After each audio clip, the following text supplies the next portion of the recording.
Pour vous casser la tête chaque fois que vous devez résoudre une équation du second degré, la méthode du discriminant est lourde, fastidieuse et vous prend du temps.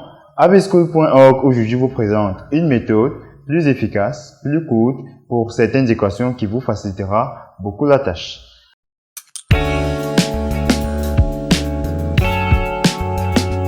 Alors, cette méthode pourra être utilisée par exemple pour ceux qui vont faire des concours où la calculatrice n'est pas autorisée, ou néanmoins vous fait gagner beaucoup de temps pour lorsque vous êtes en évaluation, lorsque vous aurez une équation du second degré à résoudre qui vérifie les conditions que nous allons vous présenter.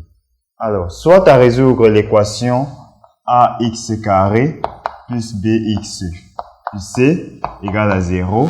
Je tiens à préciser qu'ici a est différent de 0.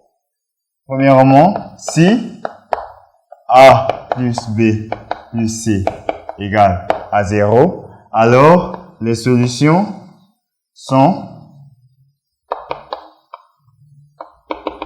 1 et c sur a. Donc, si vous voulez résoudre une équation du second degré, c'est-à-dire une équation de la forme ax carré plus bx plus c égale à 0, avec a bien évidemment non nul, si vous calculez a plus b plus c et vous trouvez que cette somme est égale à 0, alors les deux solutions seront 1 et c sur a. Il y a une autre alternative.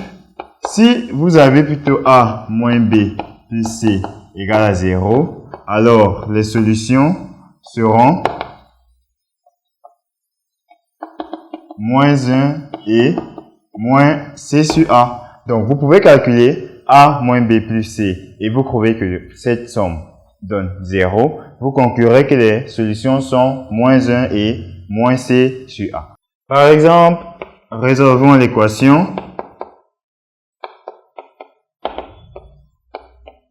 2x carré moins x moins 1 égale à 0. Vous l'aurez remarqué, ici a c'est 2, b c'est moins 1 et c c'est moins 1. Alors lorsqu'on fait a plus b plus c, ça donne 2 moins 1 moins 1, ce qui donne 0. Donc les solutions seront donc, on a dit 1 et c sur a, donc c'est-à-dire moins 1 sur 2. Passons à un autre exemple et résolvons cette fois-ci l'équation 7x carré plus 9x plus 2 égale à 0. Alors a c'est 7, b c'est 9 et c c'est 2. Donc lorsqu'on fait cette fois-ci a moins b plus c, on obtient 7 moins 9 plus 2, c'est-à-dire moins 2 plus 2, c'est-à-dire 0. Donc, d'après le deuxième volet de notre astuce, l'ensemble de solutions, ça va donner moins 1 et puis moins c sur a, c'est-à-dire moins 2 septièmes. Donc, on vient aisément de résoudre ces deux équations par cette méthode.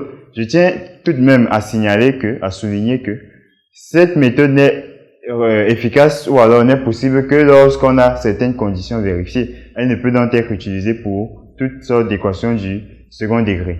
Et il faudrait savoir très rapidement en regardant une équation si on peut l'appliquer ou pas pour ne pas en voulant gagner du temps, plutôt en perdre. Merci d'avoir regardé et n'oubliez pas de vous abonner et de liker pour plus de vidéos sur la chaîne abschool.org.